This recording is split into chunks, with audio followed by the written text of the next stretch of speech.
Boa noite a todos vocês. Você está numa sala de estudos da Bíblia que acontece geralmente às sextas-feiras.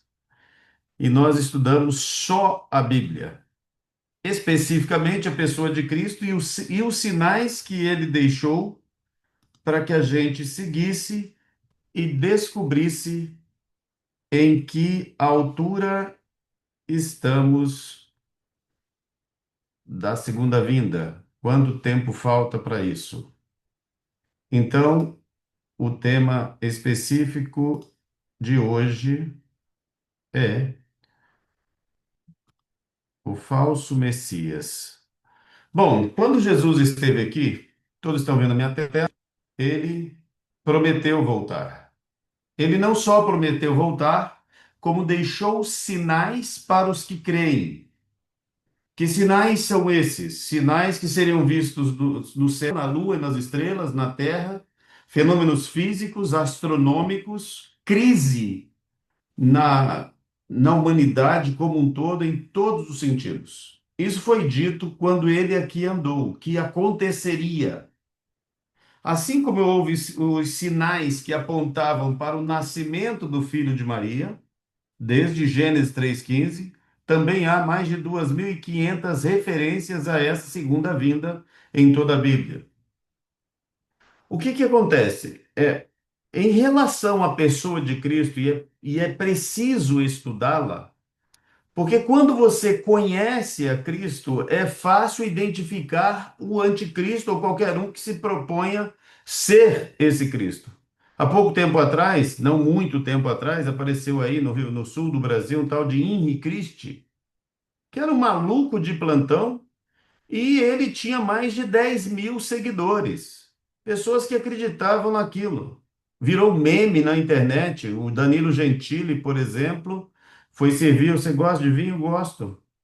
E o Danilo serviu vinho para ele e deu um copo d'água para esse Henrique Cristo. Eu falei, "Senhor, mas aqui é água, aí se vira." Tipo assim, é fazendo alusão ao milagre da transformação da água em vinho. Então, o que acontece? Nesse cenário, um dos sinais que a Bíblia deu era que surgiria, olha só o que está escrito em Mateus 24. Porque surgirão falsos cristos e falsos profetas, e farão tão grandes sinais e prodígios que, se possível fora, enganariam até os escolhidos.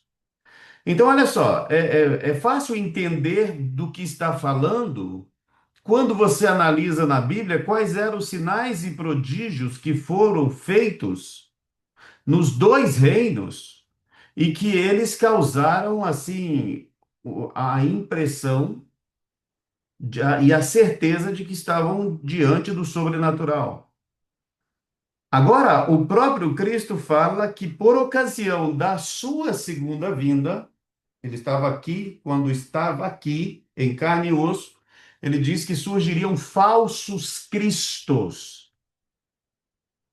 Para parecer Cristo, ele não pode ser americano, concordam? Nem europeu, ele tem que ser, pelo menos, do Oriente Médio. Não tem falso profeta. Por exemplo, se eu falar para você, uma falsa Coca-Cola tem que parecer Coca-Cola. Não tem? Então, o falso profeta primeiro tem que parecer-se com o profeta. E um falso Cristo, por sua vez, tem que parecer com Cristo, necessariamente não fisicamente, mas nas suas propostas. Aqui João falando, filhinhos, já é a última hora. E como ouvistes que vem o anticristo, também agora muito se tem feito anticristos, por onde conhecemos que é já a última hora. Então agora ele fala o seguinte: tem o anticristo e vários anticristos. O que ele quer dizer com isso? O que será que ele quer dizer com isso? Quando você fala de demônios, você está na pluralidade de anjo caído, concorda? Demônios são anjos caídos, não são? Não é assim que você entende? E quando você fala o demônio, está falando de quem? Do próprio Satanás. Satanás. Da mesma forma, o anticristo aqui é aquele homem do pecado que a gente estudou, que se levanta e se opõe contra tudo que se chama Deus ou é objeto de culto. E quem são os anticristos? São todos. Aí João vai explicar o que é um anticristo. Ele vai falar o seguinte, ó. Quem é o mentiroso, senão aquele que nega que Jesus é o Cristo? É o anticristo este mesmo, que nega o Pai e o Filho. Então, qual é uma das características do anticristo? Negar que Jesus Cristo é o Messias. Negar que ele é o único intercessor entre Deus e o homem. Negar o seu sacrifício suficiente, bastante, para salvar todo aquele que, pela fé, se achegar a ele. Negar o seu nascimento aqui, dizer que tudo isso é uma fraude, olha o que João está dizendo. Este é o anticristo. Este é anticristo. Mas ele vai melhorar essa situação dizendo o seguinte: olha o que João vai falar. Não, não é o texto. Todo espírito que não confessa que Jesus Cristo veio em carne não é de Deus, mas este é o espírito do anticristo, do qual já ouvistes que há de vir, e eis que já agora está no mundo. Muito bem, vamos entender o texto, porque se a gente está estudando sinais e é profético, ele fala aqui assim, ó, olha como é que ele diz. Aqui ele fala: filhinhos, já é a última hora. E como ouvistes que vem o anticristo, também agora muitos têm feito anticristo. Então ele está falando da última hora. Ele está se referindo ao evento profético lá do futuro, futuro de João, que era a segunda vinda. Então nós estamos no ambiente profético da manifestação do anticristo. Por isso que ele fala assim. Ele diz aqui, ó, e todo espírito que não confessa que Jesus Cristo veio em carne não é de Deus, mas este é o espírito do anticristo, do qual já ouvistes que há de vir, profeticamente falando, e eis que já agora está no mundo. O que é esse presente aqui? O presente era o futuro de João, presente para os que viveriam por ocasião do cumprimento dos sinais que apontariam para a segunda vinda de Cristo. Então ele diz que esse anticristo, por ocasião da volta de Cristo, estaria no mundo, atuando. E Paulo vai dar uma base, nós já estudamos isso. Paulo vai dar uma base fundamentando quem é esse cara? Ninguém de maneira alguma vos engane, porque não será assim sem que antes venha a apostasia e se manifeste o homem do pecado, o filho da perdição, o qual se opõe e se levanta contra tudo que se chama Deus ou se adora, de sorte que se assentará como Deus no templo de Deus, querendo parecer Deus. Então, agora aqui não é plural mais, não é generalizando anticristos, mas especificamente o anticristo. O artigo diante do substantivo o define como singular, no caso aqui, o filho da perdição, o homem do pecado. Então, esse aqui é específico, e quando ele se manifesta por ocasião da volta de Cristo. Por que eu estou trazendo esses textos para vocês aqui para entender, para que vejam comigo o que está acontecendo no mundo? Na morte do Papa Francisco apareceu esse homem, que se apresenta como o sucessor de Jesus Cristo, Abdullah Hashem. Esse cara é um problema. Ele é egípcio, filho de muçulmano, com uma judia norte-americana. Para a comunidade judaica, para o povo judeu, o ventre determina se é judeu ou não. Se ele é filho de mãe judia, logo ele é judeu. E se é filho de pai muçulmano, logo também é muçulmano. E ele invoca para si, eu vou mostrar um vídeo para vocês desse cara. Ele invoca para si, tá aqui. Vocês vão se assustar com o que verão agora desse personagem. Deixa eu achar aqui, vou colocar na tela e vocês. Olha quem está aqui, a Carla.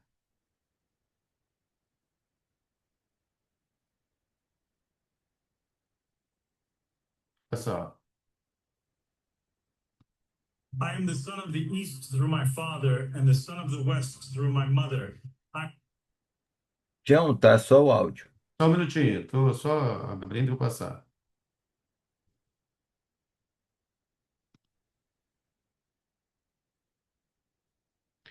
Eu vou contextualizar para vocês. Isso aqui é um assunto bem interessante para entender como é que tá.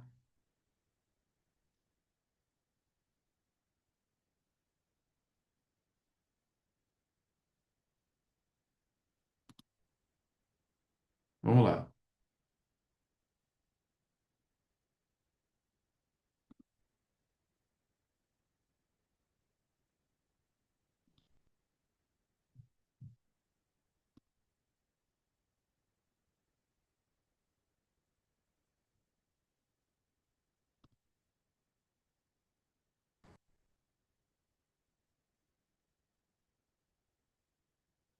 E o anticristo do povo do turbante apareceu? Bom, pelo menos tem um homem dizendo ser o Mahdi, dizendo ser o libertador mundial, o salvador da humanidade. Eu sou Abdullah, o sucessor do Imam Muhammad, o sucessor do Consolador Ahmed, o sucessor de Simão Pedro, o sucessor de Maomé, o sucessor de Jesus Cristo.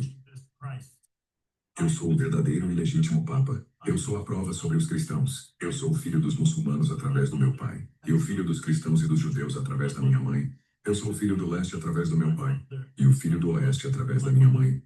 Eu sou como Zulkarnaim, que com um chifre no leste e outro no oeste. E eu sou herdeiro de tudo o que está entre.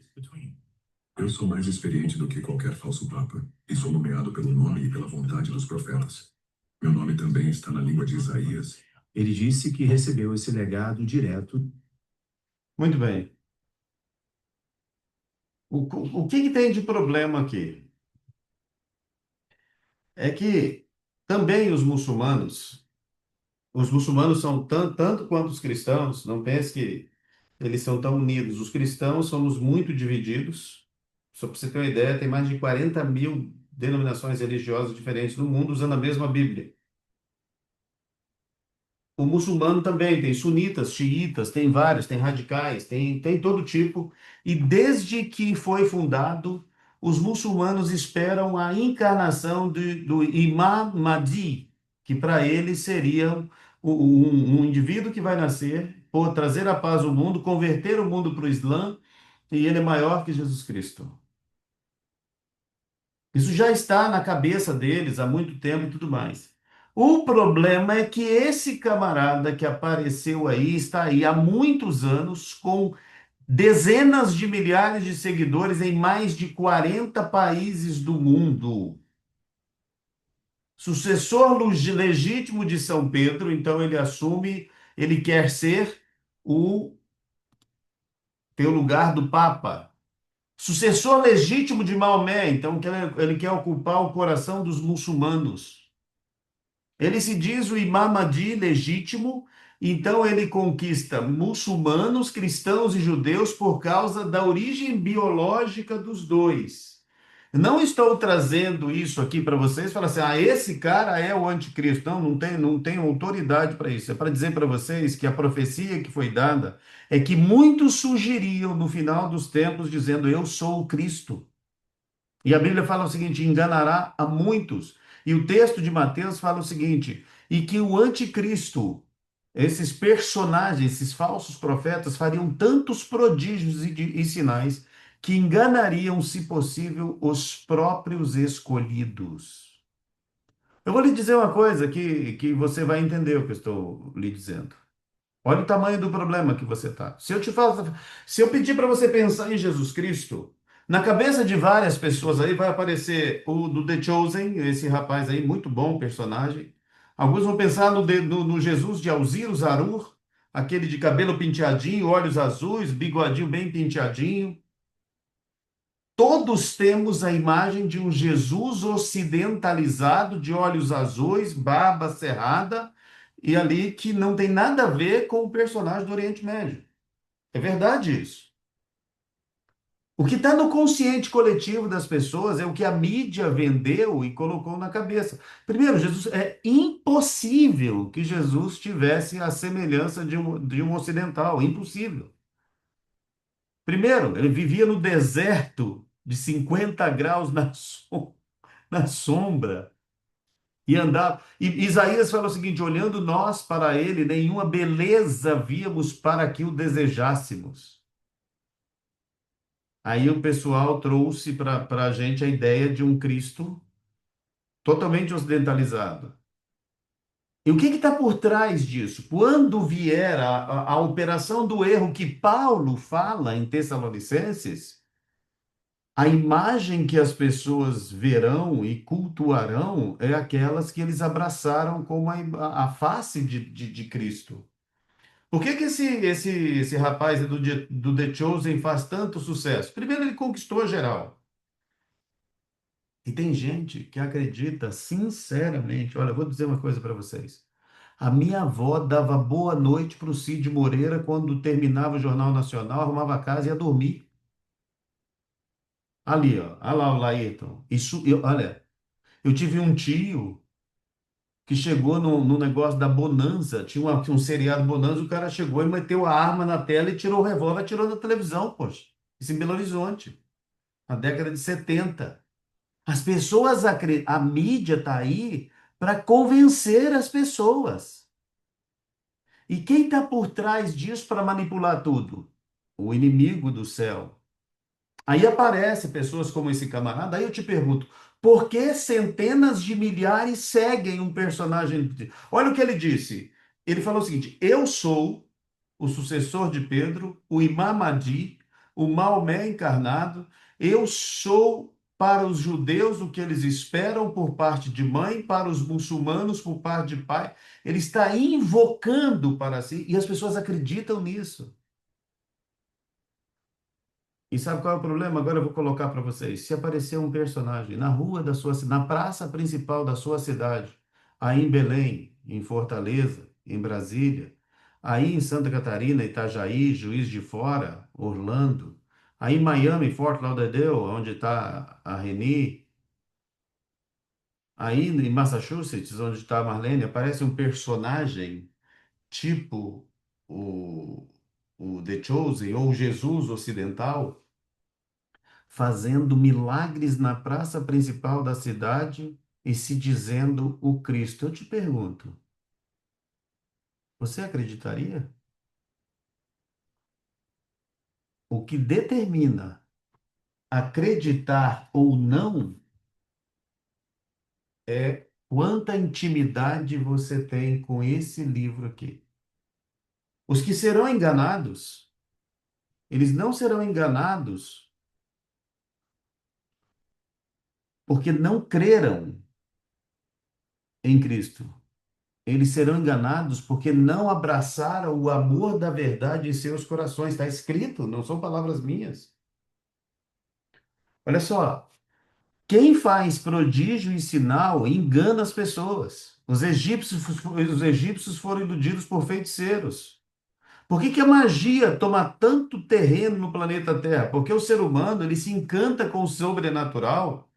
E o problema nosso é que a gente lê muito a Bíblia e a gente não vê. Olha só esses movimentos religiosos contemporâneos. O cara faz o seguinte: vem cá com cadeira de roda e faz uma multidão. Eles fazem um teatro absurdo e as pessoas acreditam. Não precisa ser um falso Cristo, não. É um falso profetazinho lá, de meia pataca. As pessoas se enganam. Agora, você imagina quando vier a operação do erro de verdade mesmo, levantando a mão para o céu e fechando o céu, fazendo chover, ressuscitando o morto, curando o cego e tudo mais. Você acha que não é difícil fazer?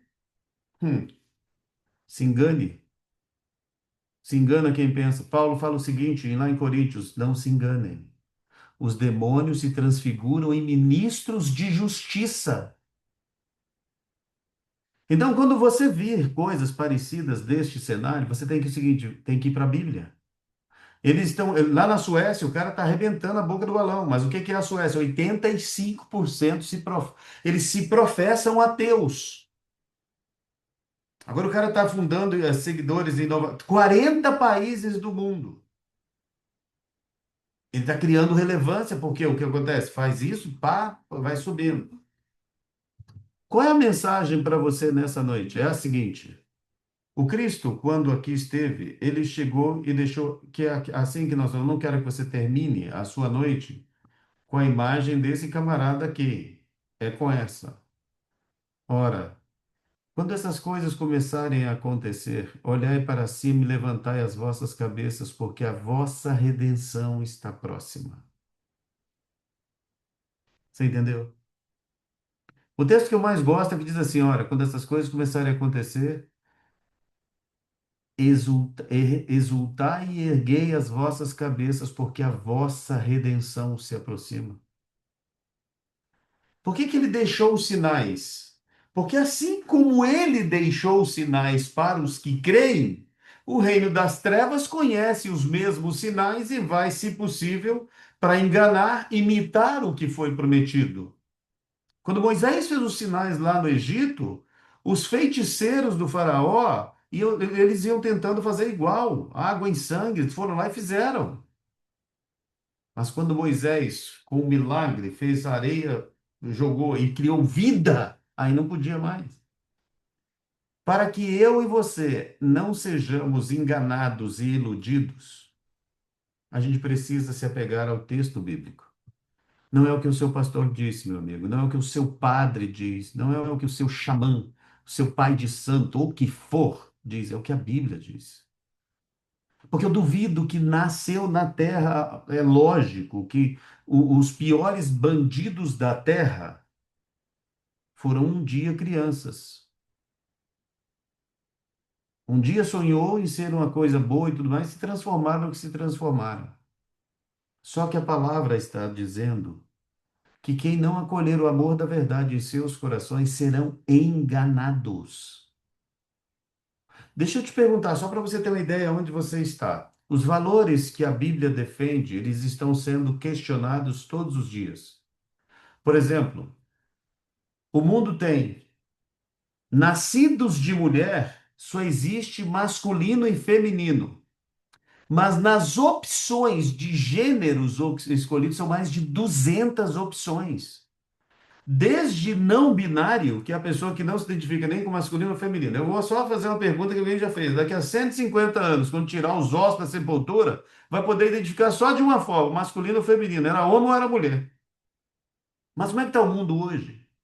Alemanha, aqui perto, mais de 500 jovens na frente do Palácio de Justiça, exigindo o reconhecimento de serem identificados como Therian. E eles sabem como é que se comunicavam? Latindo, grunhindo e rosnando, como animais, para que se fossem reconhecidos como animais. Agora, o que está por trás disso? Desfigurar a imagem do Criador na criatura é o principal propósito do inimigo do céu. E você quer desfiguração maior da imagem do Criador do que quando um filho dele fala assim: não, eu sou um cachorro. Pô, brincadeira. Não, eu sou um cavalo. É para você entender que o mundo que você está vivendo mudou completamente. Não dá para poder levar a fé mais ou menos. Ah, não, tá, tá. Não, não, não, não é assim não. É vida eterna que está em jogo. E a Bíblia, que é a nossa única regra de fé e prática, que tem que ser o seu mapa do tesouro para você consultar todo dia. Lê a Bíblia todos os dias e o autor dela, que embora tenha tido a participação de 40 homens em diversas eras por mais de 1.500 anos de distância, o autor é um só. O autor é Deus. E o autor desse livro fala com os leitores para que não sejam enganados. É só ler. Não precisa, precisa de leia. Anotou a dúvida? Peça com sinceridade. Deus funciona assim, toda dúvida sincera tem uma resposta honesta. O problema é quando você vai à Bíblia para justificar as suas ideias, as suas loucuras. Eu estou falando genericamente, não sei que não são vocês, vocês não são pessoas que fazem isso, mas tem pessoas que vão para a Bíblia para justificar suas loucuras. A Bíblia é a palavra de Deus e a maneira como ele trata com o problema do pecado. A Bíblia é a voz de Deus falando ao coração do homem para que ele não siga os caminhos das trevas e só segue quem abandonou a Bíblia. Vai lá. É lá que está escrito. E o Messias, o verdadeiro Messias, a máxima dele é: porque Deus enviou o seu Filho ao mundo não para que condenasse o mundo, mas para que o mundo fosse salvo por ele. Entendeu? O filho de Maria, o prometido a Eva, o redentor da humanidade está prestes a voltar. Mas antes que isso aconteça, essas coisas esquisitas iriam acontecer. Por isso que Jesus, lá relatando por Lucas, fala: quando começar a acontecer, primeiro lembra que eu avisei, mas se alegre, comemore, porque está chegando a hora. Prazer estar com vocês essa noite. Que Deus abençoe a sua família, a sua vida, planos e sonhos, e que você saiba que Deus cuida dos seus filhos. Dias difíceis, vem dias difíceis, dias mais ou mais fáceis. Em todos eles, não importa, Deus está contigo não para eliminar os obstáculos, mas para contigo superá-los. E se for necessário, te leva no colo, porque Deus cuida dos seus filhos. Boa noite e fiquem com Deus. Boa noite, amém. Maravilhosa a sua pregação.